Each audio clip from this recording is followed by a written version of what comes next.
Halo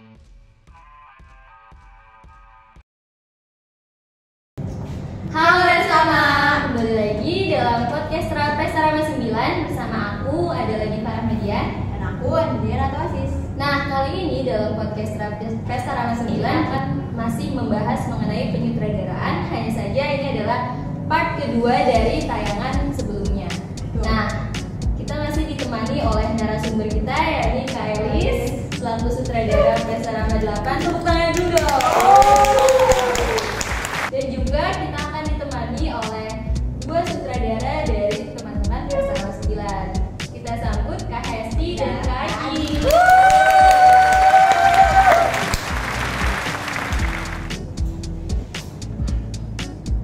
Oke, sebelumnya boleh kenalin dulu Kak, namanya siapa, terus juga kesibukannya untuk saat ini apa? Perkenalkan, nama saya Haji Julian Akbar, mahasiswa Fakultas Bahasa Sastra Indonesia. Kalau kesibukan saya kebanyakan so sibuknya sebenarnya. Paling cuma kuliah aja udah, nggak mau ngapain lagi. Sama latihan. Kalau boleh tahu Kakak sutradara dari kelas mana dan penampilan apa nih? Saya sutradara dari PTSD kelas 6C dengan naskah Mahkamah Karya Sultan. Oke, tepuk tangan dulu dong.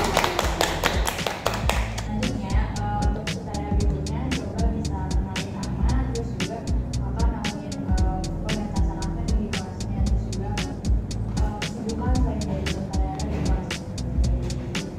Baik, halo, perkenalkan aku Hesti dari kelas 6 PPBSI. Aku menyutradarai naskah yang berjudul Telah Pertiga Telah Kembali Ia karya Arifin Ceno. Selain menjadi sutradara dan kuliah, aku juga lagi sibuk mengurus pemilihan duta bahasa Provinsi Banten tahun 2020. Nah, fun fact-nya nih Resama, Kak Hesti ini adalah salah satu sutradara perempuan di antara 3 sutradara Pesta Rama 9. Selamat dong. Oke, langsung aja ya kita tanya-tanya nih. Pasti Resama juga udah penasaran nih.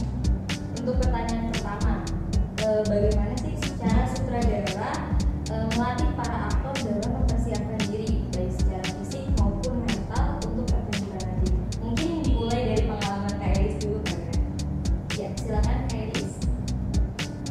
Oke, gimana cara sutradara melatih aktor untuk secara fisik dan mental?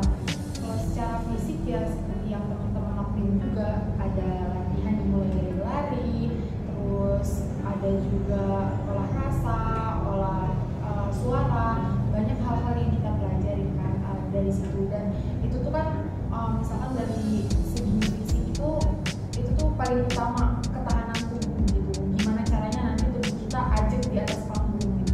Kan makanya sebelum latihan itu biasanya kita kan ada lari dulu, ada pemanasan, terus lanjut ke olah rasa.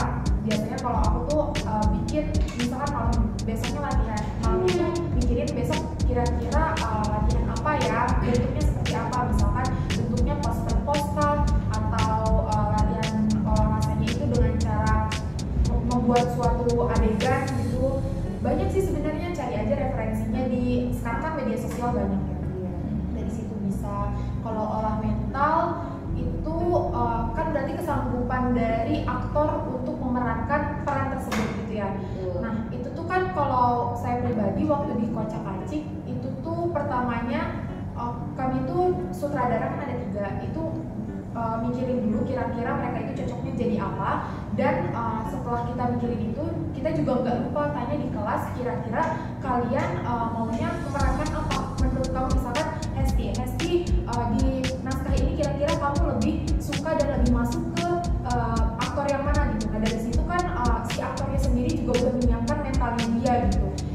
Itu sih kalau misalkan dari pengalaman aku di Pesta Rama 9. Oke, terima kasih Kak Elis. Nah, kalau untuk kedua sutradara di Pesta Rama 9 ini ada nggak sih cara khusus untuk menjaga ketahanan fisik dan juga melatih mental para aktor?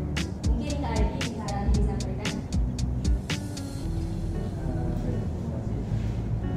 Paling kalau secara fisik untuk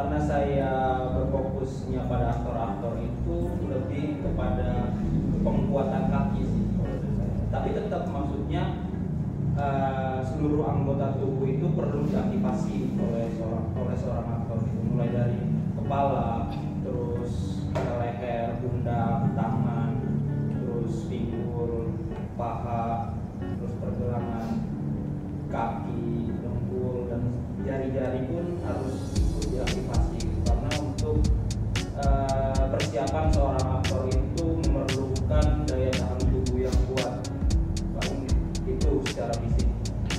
Untuk secara mental, untuk di awal yang saya tekanin secara mental itu saya cuma menekankan sama aktor saya untuk mengenali dirinya masing-masing itu sebelum dia menjadi seorang aktor. Karena yang perlu saya tekanin kenapa dia harus menjadi dirinya masing-masing, karena dia harus pintar membedakan ketika dia jadi dirinya sendiri pun ketika dia menjadi seorang aktor. Nah, itu yang saya harus tekankan ke aktor-aktor saya. Jadi untuk mengawali aktor-aktor saya itu, saya menekankan pahamin dulu aja diri sendiri, mulai dari caranya berjalan dia jadi diri sendiri, terus pergerakan sampai ke semua tubuhnya itu pergerakannya harus disadarin sama dirinya sendiri. Baru kemudian ketika dia menjadi seorang aktor, dia harus bisa melepas dirinya gitu. Dia harus bisa meninggalkan dirinya untuk merubah dirinya itu sebagai seorang aktor. Nah, itu sih paling yang saya tekanin secara mental buat teman-teman aktor saya. Oke, kalau Kak Isi sendiri sama nggak kayak Kak Aji atau Kak Elis, atau punya cara tersendiri untuk melatih mental dan fisik untuk aktor-aktor yang Sebenarnya kalau untuk melatih fisik sama ya seperti yang Kak Elis sama Kak Aji jelaskan tadi. Dan terkait mental juga kebetulan apa yang Kak Elis lakukan juga sama yang aku lakukan seperti itu. Jadi aku juga memberikan penawaran ketika aku menyeleksi misalnya dari segi suara, karena kan di naskah aku tuh semua perempuan berperan sebagai laki-laki kan. Jadi ketika aku sudah mempunyai nama-nama yang memang jadi pemeran utamanya gitu, aku melihat dulu dari segi suara dan tubuhnya gitu. Setelah itu aku panggil mereka dan aku tawarkan kepada mereka, mereka tuh maunya di apa gitu, di tokoh yang apa gitu. Kemudian ketika aku menanyakan hal tersebut, aku juga pasti timbul kebingungan yang kayaknya dianya nggak cocok dari sini tapi dia maunya di sini. Nah itu aku langsung konsultasikan ke pembimbingku dan akhirnya pembimbingku juga turut serta dalam menyeleksi yang mana sih yang paling baik gitu, karena mungkin kan pengetahuan itu kan cuma sedikit ya dibanding sama pembimbing aku yang memang sudah berpengalaman, sudah terjun di dunia teater itu kurang lebih dari 2001 yang itu aku belum lahir gitu. Oke, berarti intinya tuh tadi kalau untuk fisik sama ya, olah fisik, olah rasa. Untuk mental mungkin tadi caranya berbeda-beda, bervariasi. Cuman saya setuju dengan apa yang disampaikan oleh Kak Aji tadi. Aku harus mengenali diri sendiri, dan kemudian ketika dia sudah memerankan suatu karakter, dia bisa melepaskan atribut yang menempel dalam dirinya sendiri itu. Oke, lanjut pertanyaan kedua. Kita kan sering kayak ngerasa nggak usah latihan nih, jenuh nih lama-lama latihan gini lagi, gini doang gitu kan. Gimana sih trik dari sutradara itu untuk menunjukkan motivasi kepada para aktornya agar ayo dong latihan? Mungkin dari Kak Elis.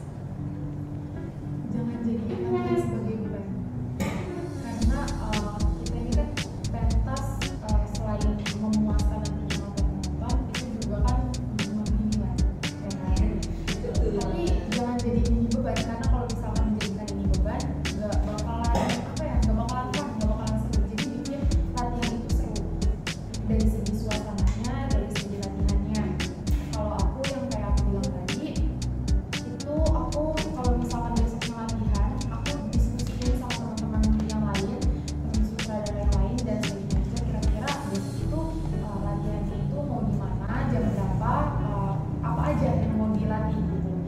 terus bentuknya mau seperti apa gitu. Kalau misalkan bentuknya mau latihan olah suara gitu, kan kalau pemanasan wajib ya, lari itu wajib, pemanasan itu wajib.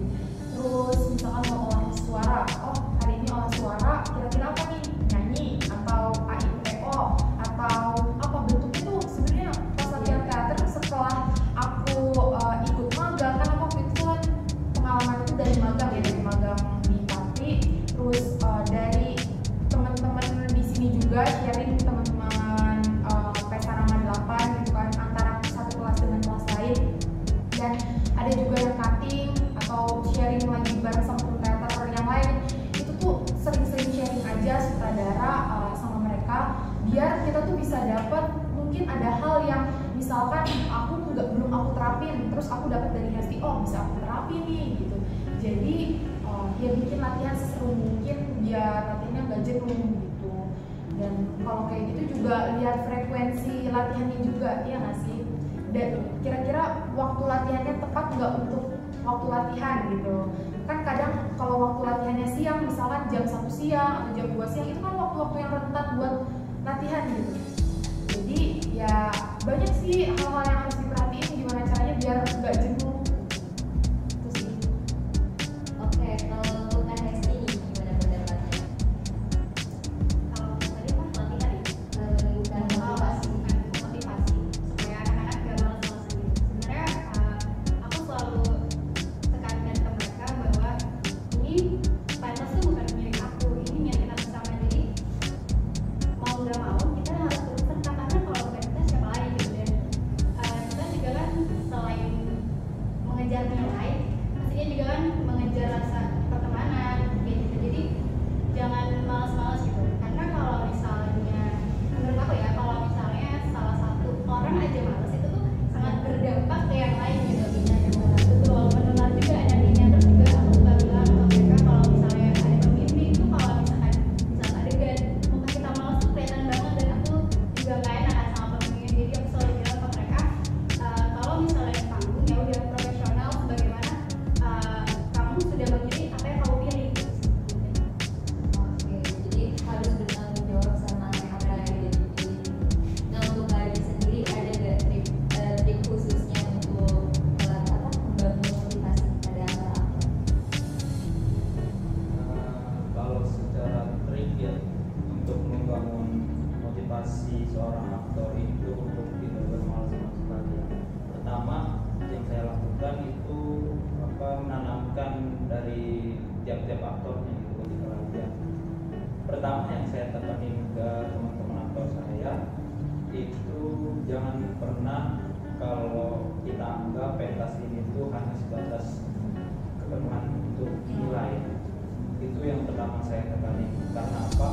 Karena kalau hanya sebatas nilai, teman-teman nggak bisa tuh yang namanya dapat kesenangan dalam teater.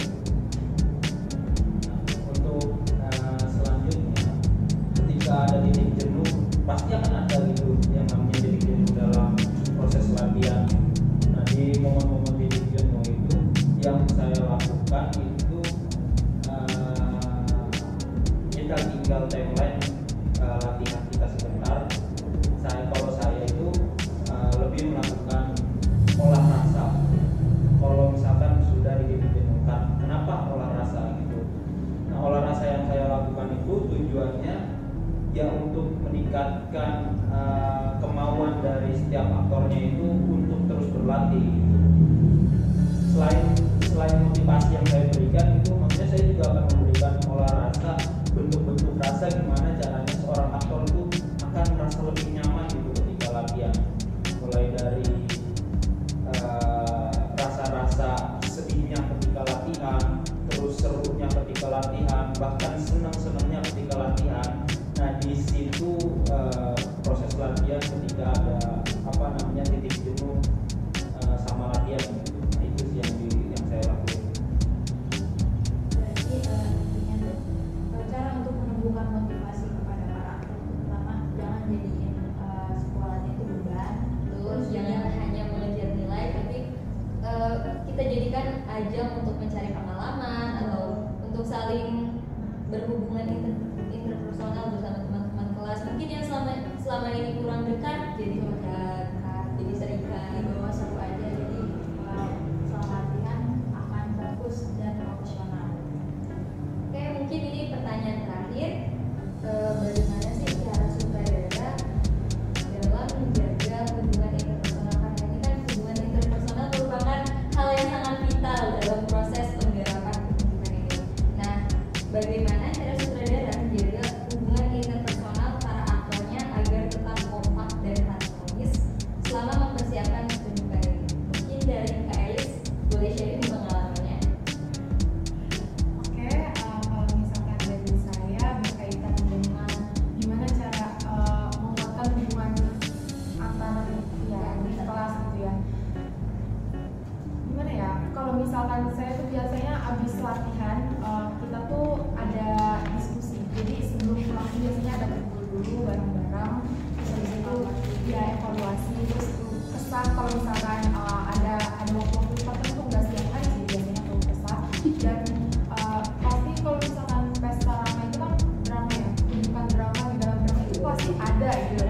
Jadi emang harus sama-sama jaga mood. Jadi kita maksudnya di sini kan semuanya kalau misalkan dibilang capek pasti capek. Jadi jangan bilang gue capek, gue lebih capek, nggak semuanya capek. Jadi sebenarnya ini balik lagi ya kesadaran teman-teman apa ya teman-teman yang ada di dalam lingkungan itu sendiri gimana caranya sama-sama jaga mood biar hubungan kita tuh enak supaya kita tuh pentas itu enjoy gitu, tercapai itu apa yang kita tuju gitu. Karena kalau misalkan udah nggak enjoy kayak yang tadi dibilang sama Hesti, itu tuh kalau misalkan ada satu yang jelek itu pasti bakalan kelihatan banget. Ada satu yang gerakan misalkan malas itu tuh pasti kelihatan banget. Dan ya mungkin kalau misalkan kita masih ada kita aja, tapi kalau misalkan udah dilihat sama pembimbing bahkan bisa jadi sampai ke dosen, kalau misalkan nggak ada progres kan kalau kayak gitu bisa jadi menghambat progres juga kan. Jadi benar-benar ya harus ayolah saling menguatkan gitu antara satu sama lain, kesadaran bareng-bareng. Jadi menurut aku kalau beban hubungan interpersonal itu beban itu gak dibebani ke sutradara tapi semua individu yang ada di lingkungan itu, menurut aku sih. Oke, kalau menurut Kak Elis sendiri gimana? Betul apa yang dibilang Kak Elis. Mungkin lanjutkan aja. Aku juga setiap bulan selalu ada yang namanya formusan gitu. Jadi di situ mereka bebas mengkritik, memberikan masukan, dan aku selalu tekankan ke mereka bahwa ketika di atas panggung misalnya salah, pasti kan disadarin bersama teman, ini lo salah nih, jangan kayak gini gitu. Pasti kan ada kayak gitu, apa sih lo gitu kayak Gue sih gitu kan. gitu kan. Itu kan jadinya muncul kayak rasa jadi kayak sebel banget sih gue sama dia. Terus juga kayak kenapa sih kok lo negoreng gue di depan panggung depan banyak orang gitu. Aku selalu bilang kalau misalnya ya udah sesuatu yang terjadi di panggung gak usah dibawa keluar. Jadi ketika di panggung ya udah kita tegur-teguran, kita marah-marahan pun gak apa-apa. Tapi ketika di luar panggung kita sama temenan lagi, sayang-sayangan lagi kayak gitu sih palingan. Aku selalu bilang ke mereka bahwa hal yang terjadi di panggung ya udah lupain aja. Itu adalah sesuatu yang kita nggak tahu kan itu bakal terjadi gitu. Jadi kalau misalkan udah di luar kita baik-baikan lagi gitu sih. Dan alhamdulillah kelasku tuh termasuk anak-anak yang kompak. Terus juga mereka tuh ya udah kalau misalkan ada masalah dibilang misalnya jam latihannya nih terlalu mepet atau kayak kurang gitu, mereka selalu mengkomunikasikan dan aku suka kayak gitu sih. Terima kasih banyak. Nah, untuk Kak Elis sendiri bagaimana? Sebenarnya ya yang disampaikan sama sutradara-sutradara ini benar gitu. Apa namanya? Karena menjaga interpersonal itu salah satu tugas atau kewajiban dari seorang sutradara gitu. Kalau ditanya gimana caranya saya menjaga interpersonal dari setiap faktornya gitu, mungkin yang tadi dibilang Hesti itu saya terapin juga gitu. Maksudnya ya udah, karena dari awal juga saya menekankan ketika di atas panggung itu tubuhnya itu udah bukan lagi dia gitu, tapi udah aktor. Jadi semua yang ada di luar panggung itu ya udah jangan pernah dibawa ke dalam panggung. Nah, itu yang pertama. Terus menjaga interpersonal yang saya lakukan juga apa namanya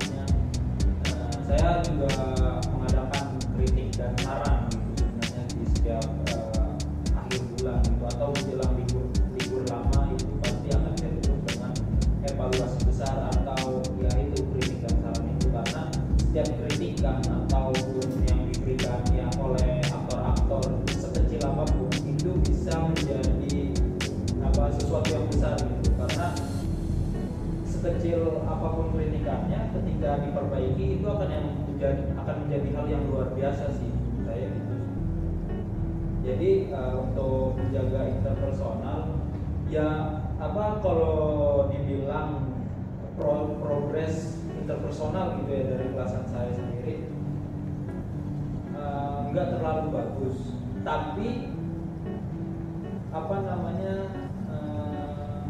saya selalu mengusahakan untuk sebagai sutradara untuk menjaga interpersonal itu, karena hubungan interpersonal yang kurang bagus itu takut mengganggu proses latihan ataupun proses pementasan gitu. Makanya saya akan terus komunikasikan atau selalu mencoba untuk menyelesaikan persoalan-persoalan interpersonal tersebut. Oke, terima kasih Kak Adi. Jadi intinya dalam membangun hubungan interpersonal tuh kita harus intinya komunikasi ya, komunikasi yang baik, dan cobalah untuk belajar mengelola mood masing-masing gitu. Jangan membawa masalah-masalah yang di luar panggung di atas panggung gitu. Kayak kalau lagi latihan dan lagi persiapan, tinggalkan dulu aura-aura negatif seperti itu. Mungkin cukup untuk episode kali ini ya. Terima kasih kepada para sutradara yang sudah bersedia hadir berbagi informasi dan ilmu baru untuk Restama di Rumah. Nantikan konten selanjutnya dari podcast Kelas 9. Saya adalah Diva Rahadian. Saya Andira Praktis. Kami pamit undur